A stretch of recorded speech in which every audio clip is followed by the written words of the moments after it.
Olá, hoje é sexta-feira, dia de resenha do mundo político. Então vamos conferir o que foi destaque nos últimos dias. O ministro Haddad anuncia o pacote fiscal para a revisão de gastos do governo. A publicação do relatório da Polícia Federal sobre o plano do golpe. Os documentos da investigação e as reações ao longo da semana. Em meio às revelações, passa na CCJ, Comissão de Constituição e Justiça da Câmara, a proibição total ao aborto. Estão comigo Marco Antônio Soalheiro e Heitor Peixoto. Olá, Vivian, Marco, a todos. Olá a todos, um prazer estarmos juntos. Então vamos lá. O ministro da Fazenda, Fernando Haddad, anunciou na quarta e detalhou na quinta-feira o aguardado pacote fiscal que revisa os gastos do governo federal. Foram apresentadas medidas como a idade mínima para a aposentadoria dos militares e mudanças nos parâmetros de reajuste do salário mínimo. A promessa é de economia de 327 bilhões até 2030. O pacote também inclui um projeto à parte de mudança no imposto de renda que prevê isenção para quem recebe até R$5 mil. Marco, o pacote contém uma PEC, uma proposta de emenda à Constituição, e 2 PLs. Um deles é esse que eu me referi. Isso aí é um pacote bastante amplo, por isso ele é subdividido nessas matérias que caberão agora serem analisadas pelo Congresso Nacional. Em um horizonte mais curto, a previsão do ministro Fernando Haddad é de que possam ser economizados 70 bilhões de reais nos próximos 2 anos com as medidas anunciadas. O reajuste do salário mínimo só poderá atingir, no máximo, 2,5% acima da inflação, enquanto atualmente é indexado ao crescimento do PIB. Há ainda o estabelecimento da idade mínima para a aposentadoria dos integrantes das Forças Armadas. É uma das modificações importantes envolvendo os militares. Eles passariam a se aposentar com idade mínima de 55 anos, sendo que atualmente isso se dá pelo tempo de serviço apenas de 35 anos. E também a limitação do repasse de transferências de pensão de um familiar para outro. Isso é visto há muito tempo no país como um privilégio das forças militares, e o governo tenta, então, também atacar esse ponto. Em relação aos benefícios fiscais, em caso de déficit primário, fica proibida a criação, ampliação ou prorrogação deles. E aí vem a parte de renda.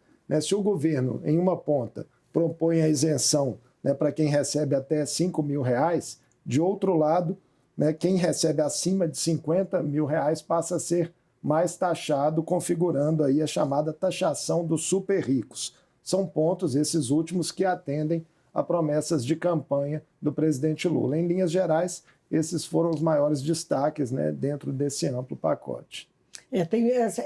Quem se interessar pode ir à internet, que vai buscar e ter muito mais informação a partir disso, mas essa é a base. São muitos pontos, Pois é. Heitor, e as reações? Foram muitas, Pois é, o mercado reagiu mal ao pacote, mesmo ao detalhamento dele, que veio no dia seguinte. Por isso o dólar fechou na quinta-feira a R$ 5,99, chegou a bater R$ 6,11 nesta sexta, em que gravamos o programa, mas depois ele começou a cair, aí no início da tarde de sexta-feira, porque houve declarações separadas aí do senador Rodrigo Pacheco, presidente do Senado, e o presidente da Câmara, Arthur Lira, eles acalmando o mercado sobre essa questão da proposta que o Marco falou, a proposta sobre a mexida no imposto de renda.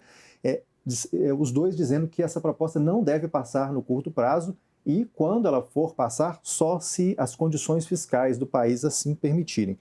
Sobre as reações em geral, a gente viu aí economistas ouvidos pela Folha, por exemplo, eles se dividindo. Uns achando que o pacote é tímido, outros, inclusive, dizendo que ele é incapaz de frear a dívida, e outros dizendo que pode sim dar um fôlego para as contas do país. Mas um consenso apontado nessa mesma reportagem foi que a regra fiscal do país continua sob pressão mesmo com essas medidas anunciadas. Há ceticismo, por exemplo, nas estimativas do governo de que valores que foram anunciados aí pelo governo ao citar as propostas não se efetivem na prática. E a gente viu isso acontecer naquele pente fino que o governo fez sobre a Previdência Social. porque o governo projetava 10 bilhões de economia e acabou tendo que revisar agora, nos últimos dias, para 5,5 bilhões de reais, ou seja, pouco mais da metade está se efetivando aí nesse pente fino na Previdência. E, dentro disso, os analistas estão dizendo o seguinte, que o governo precisa comprovar que o pacote é viável e é factível. Mas também tivemos vozes dizendo que as reações mais fortes do mercado podem ter sido desproporcionais. Também vimos esse tipo de análise. O próprio presidente do Senado, Rodrigo Pacheco, foi um que disse nessa linha. Ele disse que viu uma reação exagerada do mercado e que a máxima da responsabilidade fiscal está sobre a mesa com essas medidas. Um desses comentários é um analista de uma consultoria econômica, não é? Do mercado, que faz essa observação, que pode ter um pouco de exagero. Exatamente. Alguns jornalistas colocam também que o mercado iria reclamar de qualquer maneira. Né? E tem os interesses do mercado também, do sobe e desce não é? do dólar, e como é que isso funciona, como é que, né? Os interesses da Bolsa, enfim.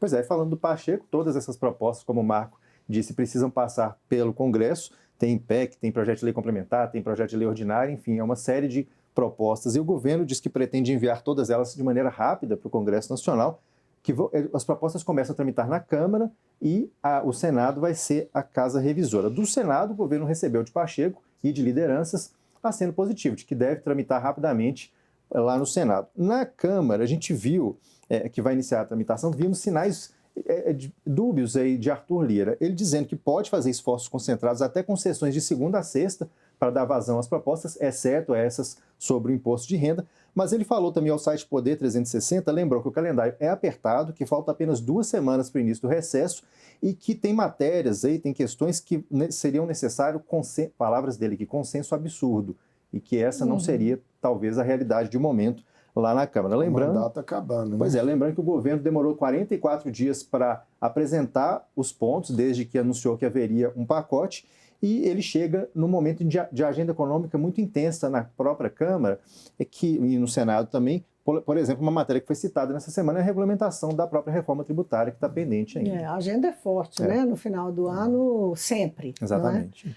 Coincidindo ainda com as eleições das mesas diretoras. Senado. Só uma observação, quando o ministro Haddad detalhou o projeto, ele chamou a atenção de que o projeto para a mudança no imposto de renda, para isenção até 5 mil, era um projeto para o ano que vem, não é? Que só tramitaria no ano que vem para, em 2026, entrar.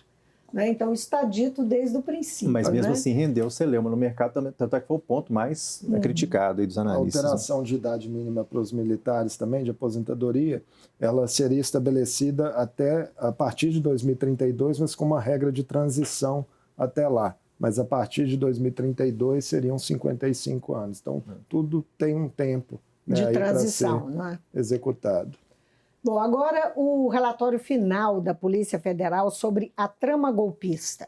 O ministro do Supremo Tribunal Federal, Alexandre de Moraes, derrubou o sigilo do inquérito, isso na segunda-feira. Bolsonaro e mais 36 pessoas foram indiciadas. No documento, amplamente divulgado pela mídia, a Polícia Federal afirma que Bolsonaro tinha, abre aspas, plena consciência, fecha aspas, no planejamento do golpe. Entre os indiciados, há ex-ministros e militares de alta patente, generais, um almirante. Segundo as investigações, eles atuaram em 6 núcleos para abolir a democracia no Brasil e evitar a posse de Lula em janeiro de 2023, a qualquer custo, incluindo assassinar Lula, Alckmin e Alexandre de Moraes no final de 2022. Bolsonaro foi citado mais de 600 vezes no relatório, né, Marco? Foi isso. Ele teve esse número de citações em um documento de 800 páginas, né? Então, realmente é um número que chama atenção. E, em síntese, o documento conclui que a abolição do Estado Democrático de Direito no país só não ocorreu porque não houve anuência do comando do Exército e do comando da Aeronáutica. O relatório ressalta que o ex-presidente Bolsonaro, abre aspas, planejou, atuou e teve domínio de forma direta e efetiva, fecha aspas, de um plano de golpe.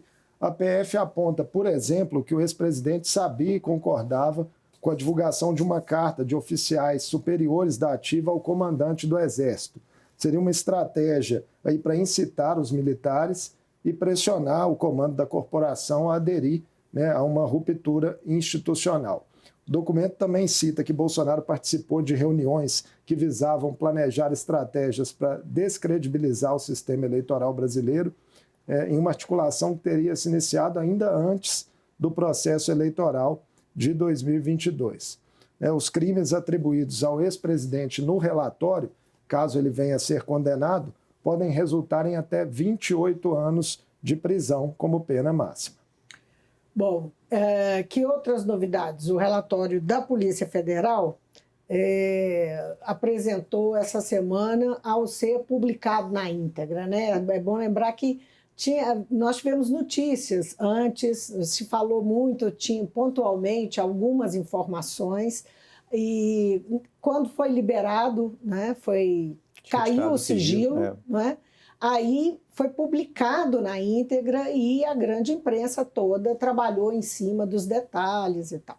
O relatório ele dedica boa parte, né, do seu conteúdo à questão lá do 8 de janeiro de 2023 e aos ataques ocorridos naquele dia contra os prédios, né, dos 3 poderes lá em Brasília. Segundo a Polícia Federal, o ataque foi fruto de incitação orquestrada pelo entorno de Jair Bolsonaro para justificar um golpe de Estado. Isso, segundo analistas ouvidos aí ao longo dessa semana, enfraquece aquela narrativa de que o 8 de janeiro teria sido um fato isolado e espontâneo, né, nascido ali de uma manifestação popular espontânea, que é algo que foi muito alegado até aqui pela defesa dos presos e dos condenados pelo 8 de janeiro.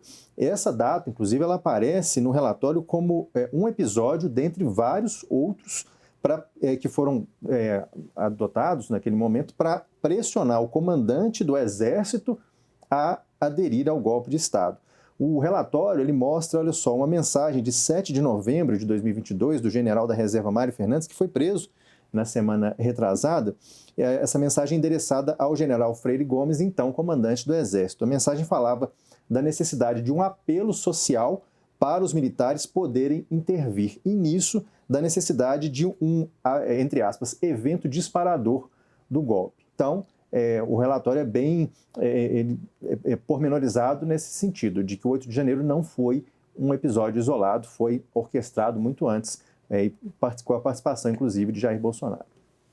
E o relatório já está com o Procurador-Geral da República, Paulo Gonet, que tem agora cerca de 10 dias, no início da semana eram 15 dias, né? Então vamos dizer que ele tem cerca de 10 dias para se manifestar sobre as conclusões do inquérito e decidir se oferece denúncia. Ministros do STF, ouvidos em caráter reservado pelo jornal O Globo, avaliam que esse relatório da PF fortalece a possibilidade de uma denúncia única da PGR envolvendo Jair Bolsonaro e aliados. Por essa tese, uma mesma organização criminosa estaria envolvida na trama golpista e em outras questões pelas quais Jair Bolsonaro já foi indiciado, né? Apropriação de joias sauditas e fraude em cartões de vacina. Na PGR, o material produzido pela PF será examinado por um colegiado, que é chamado Grupo Estratégico de Combate aos Atos Antidemocráticos, um órgão ligado ao gabinete do Procurador-Geral. Na prática, isso significa que 10 integrantes auxiliarão Paulo Gonet na tomada de decisão. Agora, Heitor, Bolsonaro falou muito essa semana, né? Disse, inclusive, que nunca defendeu o golpe e que é perseguido por Alexandre de Moraes. Pois é, em razão disso, em entrevista que ele concedeu ao portal UOL, Jair Bolsonaro não descartou que pode, inclusive, buscar refúgio em uma embaixada caso tenha a prisão decretada após a finalização do processo. E no estilo dele, né, contudo, ele disse que se temesse alguma coisa, ele teria ficado nos Estados Unidos. Ele que foi para os Estados Unidos ali no final de 2022, antes mesmo de concluir o mandato e também não passou a faixa para o sucessor Luiz Inácio Lula da Silva. Chegou a ficar lá 3 meses. Exato. Né? Aí ele admitiu que conversou com comandantes das forças Armada sobre alguns artigos da Constituição que permitissem rediscutir o processo eleitoral. Isso tudo ele falou nessa entrevista.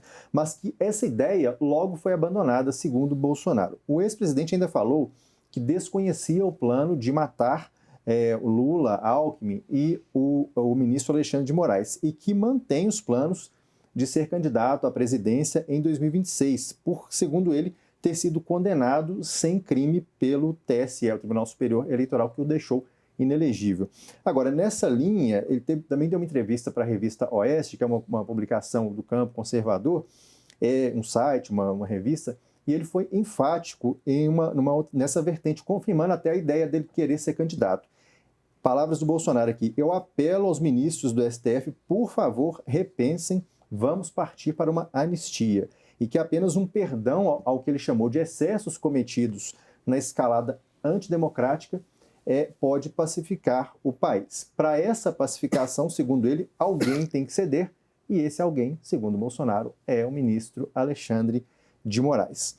Na imprensa, contudo, o que a gente está vendo é uma perda de força dessa pauta da anistia, não de agora especificamente, agora isso intensificou ainda mais com a revelação do relatório, mas desde a explosão do homem-bomba lá em frente ao STF, já se falava que a anistia tinha sido enfraquecida e agora, substancialmente, com essas quase 900 páginas do inquérito da PF vindo a público, aí, tendo o sigilo quebrado, o sigilo levantado, né, dessa investigação. Bom, e o indiciamento de 24 militares no relatório da Polícia Federal, entre eles 6 generais e um almirante, como eu mencionei há pouco, levantou mais uma vez questões sobre os motivos de os militares estarem novamente envolvidos na política e, nesse caso específico, tramando um golpe, né, Mar? Analistas especializados têm defendido a necessidade de reforma das Forças Armadas. O professor Francisco Carlos Teixeira, da UFRJ, por exemplo, disse ao jornal Nexo que isso implicaria em acabar com as forças especiais do Exército, os chamados Kids Pretos, dissolver o Estado-Maior e principalmente modificar o sistema de ensino das corporações. Aqui na TV Assembleia, nós entrevistamos durante a semana a cientista política e pesquisadora da UERJ, Carolina Botelho, que avaliou as acusações que recaem sobre os militares nessa denúncia. Ela destacou a possibilidade de eventuais punições decorrentes do inquérito representarem uma compensação histórica à impunidade que marcou a ditadura no Brasil. Vamos ver. É um fato inédito desde a redemocratização, quando esses grupos militares eles foram anistiados e de alguma forma, isentamos como sociedade suas responsabilidades dos crimes praticados na ditadura militar.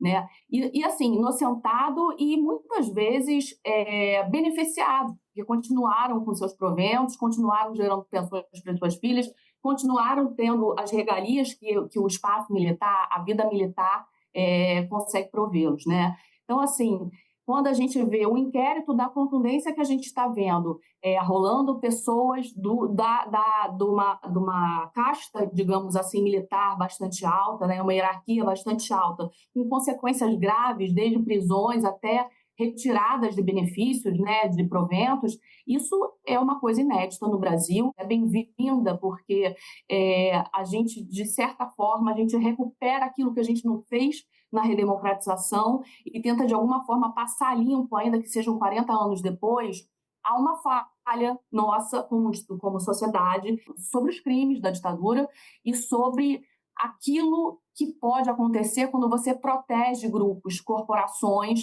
que praticam crime em ambiente do Estado contra a sua própria população.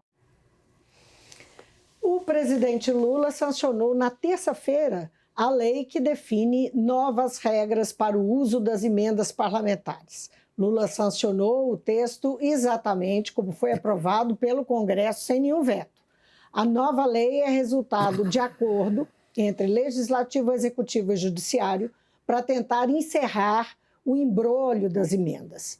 Os pagamentos seguem bloqueados por determinação do Supremo Tribunal Federal desde agosto por problemas como falta de transparência.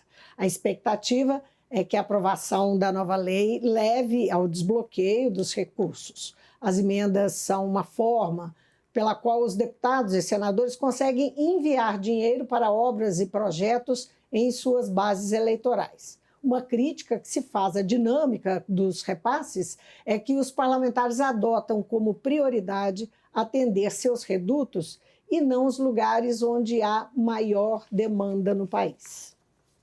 Bom, mais notícias curtinhas do Congresso. O PSOL lançou o pastor Henrique Vieira para a presidência da Câmara, Heitor. Exatamente. Por enquanto, é o único oponente do Hugo Mota, líder do Republicanos, que hoje é apontado como franco favorito nessa disputa para comandar a Câmara a partir de fevereiro de 2025, que é quando começa o mandato da nova mesa. O Hugo Mota tem o apoio hoje de 17 partidos que somam 488 votos. É um apoio quase que maciço aqui, né? Segundo a reportagem da Rádio Itatiaia, no site da Itatiaia, já era esperado que o PSOL lançasse a candidatura do pastor Henrique Vieira para marcar posição contra a influência do Centrão nessa disputa pela presidência da Câmara. Algo que já aconteceu outras vezes nos últimos anos. Né? Exato. O PSOL tem 13 deputados, né, e tem tradição de lançar concorrentes sempre nas disputas. Historicamente, né, tem sempre aqueles candidatos que eles não vão para, de fato, disputar, não é? Mas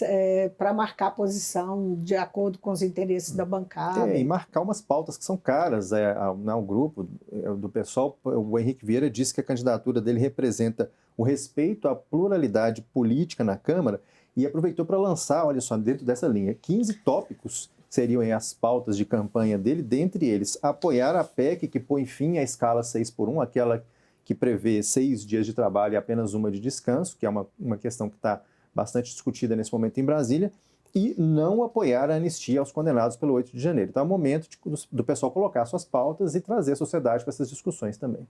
Bom, o que mais na Câmara? Passou na CCJ, a Comissão de Constituição e Justiça, a PEC que pode proibir o aborto em todos os casos no país. Aí nós temos hoje alguns critérios. Por exemplo, uma pessoa que foi uma mulher estuprada, ela tem direito ao aborto, ou no caso de anencefalia, isso foram decisões do Supremo no passado. O fato é que a proposta foi desenterrada em um momento estratégico pela presidente da CCJ, a bolsonarista Carol de Tone, do PL de Santa Catarina, né, Mar? A proposta havia sido já arquivada e desarquivada várias vezes na Câmara, né, ao longo dos últimos anos. E foi desenterrada agora, né, pela presidente da CCJ como uma espécie de reação ao indiciamento do ex-presidente Bolsonaro pela PF, que já falamos aqui, né, em uma estratégia aí para dividir holofotes e colocar nas manchetes, né, uma pauta cara aí aos conservadores, né, ao eleitorado conservador. A PEC altera o artigo 5º da Constituição Federal para incluir a inviolabilidade do direito à vida desde a concepção. O texto recebeu 35 votos favoráveis e 15 contrários em uma reunião que foi bastante tumultuada, né, com protestos, discussões acaloradas. Deputados a favor do texto chegaram a rezar uma Ave Maria em voz alta, enquanto os manifestantes contrários ecoavam o grito de que criança não é mãe e estuprador não é pai. A gente lembra, né, Vivian, você mesmo já colocou aí ao chamar essa PEC, que o aborto é permitido atualmente no Brasil em poucos casos, né, que são eles estupro, risco de vida para a mulher grávida e anencefalia ao feto, é o que prevê aí decisões do Supremo Tribunal Federal. Esse texto aprovado pela CCJ segue agora para uma comissão especial que precisa ainda ser instituída pelo presidente da Câmara, Arthur Lira, sem previsão por hora que isso aconteça. É o que se dizia quando da ocupação do PL pela CCJ, onde eles têm franca maioria, não é, para conseguir aprovar um assunto desse, é que a saída da CCJ até chegar no plenário é longa, não é? Então, como eles são fortes dentro da Câmara, eles teriam esse privilégio, mas isso não quer dizer chegar no plenário, onde realmente será votado aprovado ou não. Mas né? tiveram alguma eficácia na questão de pautar a imprensa, a sociedade, distrair um pouco da pauta do golpe. Tanto é que nós estamos colocando aqui como um assunto da semana. Exato. Bom, agora a Assembleia, o plenário aprovou em primeiro turno o projeto de Zema que aumenta as contribuições dos servidores ao IPSENG. Heitor, você acompanhou as negociações e a votação.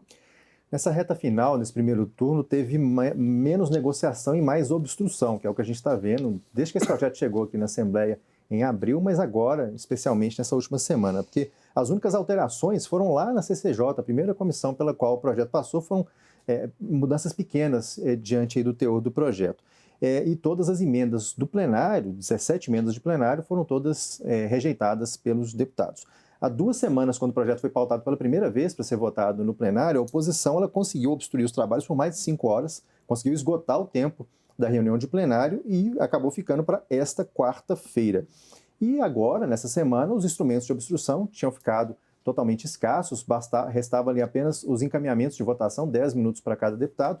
Ali no meio da tarde, a coisa já estava resolvida, 43 votos teve o governo, 20 votos tiveram os contrários a esse projeto. Nesses 20 votos contrários, a gente teve 3 votos governistas, a própria base votando contra esse texto. Preocupações dos deputados com impactos significativos na vida dos servidores, descontos no contra-cheque maiores para eles terem a assistência em saúde do IPSENG. Tem simulações que a gente fez aqui durante essa cobertura que mostram que a cobrança pelo IPSENG pode mais que dobrar em alguns arranjos familiares aí que a gente pôde lançar aqui os dados, inclusive neutralizando aquele ganho que os servidores tiveram de 4,62% de revisão salarial, que foi votado em junho aqui na Assembleia. O governo tem trabalhado aí com a máxima urgência para passar esse projeto, diz que o IPSENG precisa urgentemente de recursos, porque a rede está defasada, tem cidades que já não prestam o serviço porque não tem dinheiro para garantir o serviço ao servidor, e há um segundo turno aí pela frente. Já começa nesta segunda-feira, a Comissão de Fiscalização Financeira e Orçamentária começa a analisar em segundo turno. A expectativa é que o projeto já esteja pronto para o plenário no máximo na quarta-feira. Aí a gente pode ter até 6 reuniões de discussão do projeto, então a expectativa do governo é que em até 2 semanas possa haver a votação final desse projeto. O que a oposição tem dito? Está falando em redução de danos. A tentativa agora é mudar especialmente um ponto que cria uma alíquota adicional de 1,2% para as pessoas que têm a partir de 59 anos. São as pessoas que mais usam o serviço e que vão ser sobretaxadas se esse projeto avançar. O líder de governo, o deputado João Magalhães, disse que esse ponto deve ser mudado. Ele, inclusive, usou uma expressão dizendo que essa cobrança adicional deve chegar para os mais idosos bem mais light nesse segundo turno. Então, ele mesmo sinalizando que vai ter mudança nesse dispositivo. Bom, pelo menos essa parte é uma boa notícia para eles. Né? Não deixa de ser. E sobre a privatização da Copasa da CEMIG. Há 15 dias, o vice-governador veio à Assembleia entregar a proposta, não é? E o líder do governo se manifestou sobre o assunto. Também, ele disse até em tom bem humorado, foi engraçado essa parte da coletiva, que ele, quando foi perguntar, no final, depois que ele falou de tudo sobre IPSENG, uma repórter perguntou, deputado, como é que fica a questão das privatizações? Aí ele falou, minha filha, isso aí é assunto só para o ano que vem, né? Todo mundo riu na hora lá na coletiva. Os projetos já foram protocolados na Assembleia, né? Os 2 que permitem a venda de CEMIG e Copasa, desestatizações, na verdade, mas eles precisam ser recebidos pelo plenário. Isso não aconteceu, então os projetos não estão tramitando ainda. E não há prazo regimental nem constitucional para a mesa da Assembleia fazer a leitura dessas mensagens, dando início à tramitação. O governo disse que as privatizações elas podem melhorar a gestão e o serviço das empresas sem impacto para os servidores. Esse é, enfim, o discurso do governo do Estado. Mas o próprio mercado tem soltado, a gente tem visto matérias também, né, na imprensa especializada, no mercado, dizendo que mostrando sinais de ceticismo se essa proposta de fato avança, porque não vê consenso na Assembleia exatamente para aprovar essas matérias. Lembrando que hoje o quórum de votação é de 3/5, é quórum de PEC, né, para a venda de estatais. E ainda tem o referendo, que não caiu ainda, tem uma PEC aqui para derrubar o referendo, que é a consulta posterior à população. Isso também não foi derrubado ainda. Então, tem 3/5 de votação para passar e ainda o referendo popular. Então, é um caminho difícil aí para o governo. E a gente lembra que esses movimentos do governo Zema em relação às estatais ocorrem em paralelo à expectativa que existe pela votação definitiva do PROPAG, que é o projeto alternativo para enfrentamento das dívidas dos estados com a União, projeto apresentado pelo senador Rodrigo Pacheco, passou pelo Senado, depende ainda de uma votação na Câmara, que é aguardada possivelmente para ainda nessa reta final de 2024, e um dos pontos do Propag é uma previsão de eventual federalização dessas estatais, né, para abatimento da dívida e de juros. A Câmara com aquela agenda pesada ainda, chega o pacote fiscal, vamos ver se o Propag sai ou fica para o ano que vem. Ou se fica para o ano que vem. Até lá, né, talvez essas matérias fiquem também em banho-maria na Assembleia. Vamos aguardar os próximos passos. Verdade. Então, vamos lá, estamos terminando nossa resenha. Só mais duas noticiazinhas que vale a pena escutar, né? Depois a gente ouvir coisas que não são tão boas. Vamos lá, duas notícias para encerrar. O Brasil alcançou o menor nível de desemprego em 13 anos. A taxa ficou em 6,2% no trimestre, segundo o IBGE. O Instituto também divulgou que a expectativa de vida do brasileiro subiu para 76,4 anos e superou o índice anterior à pandemia. Na pandemia houve uma queda, então agora o tempo de vida do brasileiro médio supera aquele que era antes da pandemia. É isso, Marco, Heitor, valeu por mais essa sexta-feira. Obrigada pela companhia de sempre.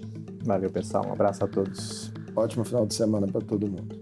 Bom, em segunda tem mais Mundo Político inédito com Marco Antônio Soalheiro. Para você, um bom fim de semana, para nós todos, né? E sexta-feira que vem a gente volta.